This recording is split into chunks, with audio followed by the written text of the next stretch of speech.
I was thinking about this earlier today and I thought I'd share. A lot of people are saying that the world just feels different. And honestly, I agree. I've been saying it myself. I'm one of the people.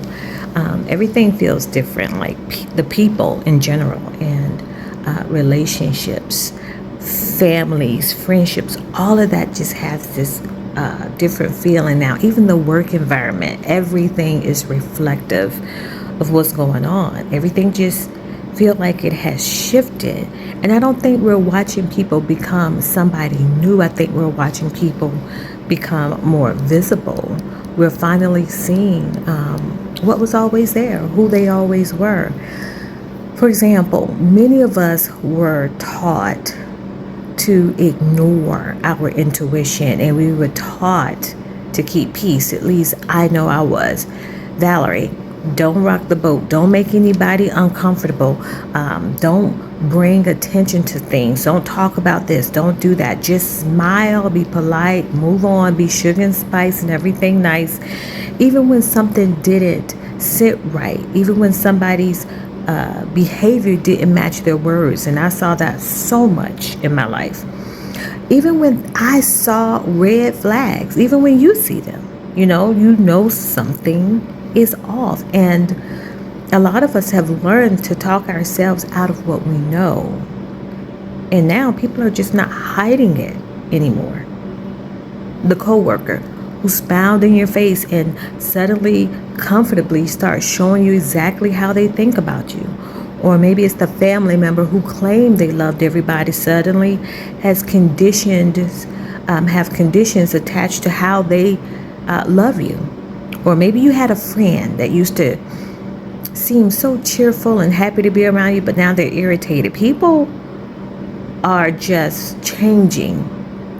And I don't think these are just attitudes that just appeared overnight out of the sky. I think they're just being exposed now. And that's that. Let me bring you back to codependency a little bit and how all of this works. And one of the reasons this is hitting people so hard is because many of us was raised to maintain connections at all costs. Especially if you grew up with a mother wound. I grew up with a mother wound, okay? And if you grew up also in environments where acceptance felt conditional, and if you learned that being chosen depended on your ability to perform, accommodate, fix, rescue, make yourself useful to other people, you actually learned to overlook things and to make excuses for stuff. You learn to give people the benefit of the doubt over and over and over again. You see me doing this, I'm literally raising my hand. You became so focused on preserving the relationship that you stopped paying attention to yourself. And all of this is me as well. Now you're exhausted.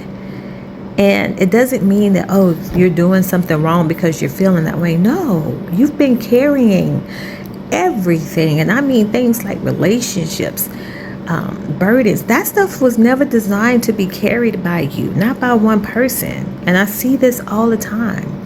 I've had people say to me, hey, Coach Valerie, I don't understand what happened. I don't get this shift.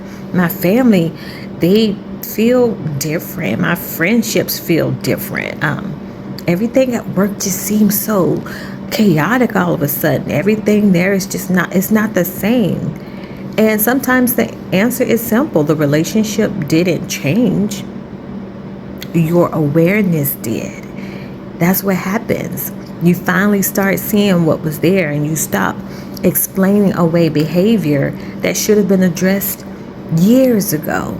The thing you're healing, you're growing. I don't like to use that word healing. You're growing, you're transforming, you're finally not making everybody else the priority of your life, and you're walking in your peace. And now things are starting to look different. You're starting to see the things. You're starting to recognize how people took from you all the time. The person that only called you when they needed something, that becomes obvious now. Or that person who only supported everybody else but didn't support you, you see that now. You see it. It is painful. Let me share this with you. It's painful because awareness doesn't bring relief first, it brings grief. And a lot of times that's where people break and they can't transform because of that grief. You grieve the relationships that you thought you had, and some people go back.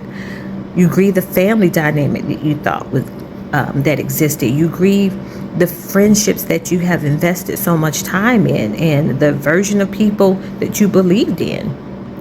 That's why so many people are struggling right now. They have a hard time with that. People are not becoming divided. They're just becoming aware, and they don't want to be around certain things. And that's a difference. Awareness changes how you move, and it changes the way that you show up. It also changes what you're willing to tolerate. I've been going through this. I'm going to always go through this as long as you're evolving. You see something clearly, it's difficult to go back to pretending like it doesn't exist, you know? And now you have to stand between what used to be and what is becoming. You know, that obligation and authenticity. Make a choice. Your approval or your self-respect. Because you don't want to just accept anything to maintain connections with things that don't belong to you. You know, you are not required to abandon yourself to maintain a relationship, because that's not a relationship worth maintaining. You are not required to shrink yourself to make other people feel comfortable, and that is what a lot of people are wanting nowadays. Don't perform anymore. You don't have to carry relationships that don't want to reciprocate. If you're carrying the relationships, who's carrying you? That is exhaustion. It comes to a point where preserving yourself becomes more important than preserving any unhealthy dynamic.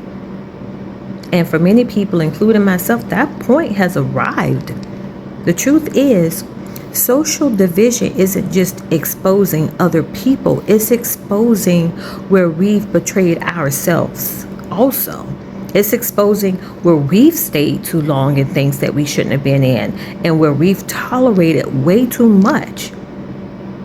It's exposing the needs that we've ignored for ourselves. And while that process can be painful, it's an opportunity. Okay, it's an opportunity to build relationships rooted in authenticity instead of obligation. And it's an opportunity to stop performing and to stop chasing and to become who you are without asking permission. Because you don't need permission to be you. And that work, that's where freedom begins. Putting in the work to do that, to become that. Always remember, it's not rejection, it's alignment. I'm Coach Valerie, and I'll talk to you later.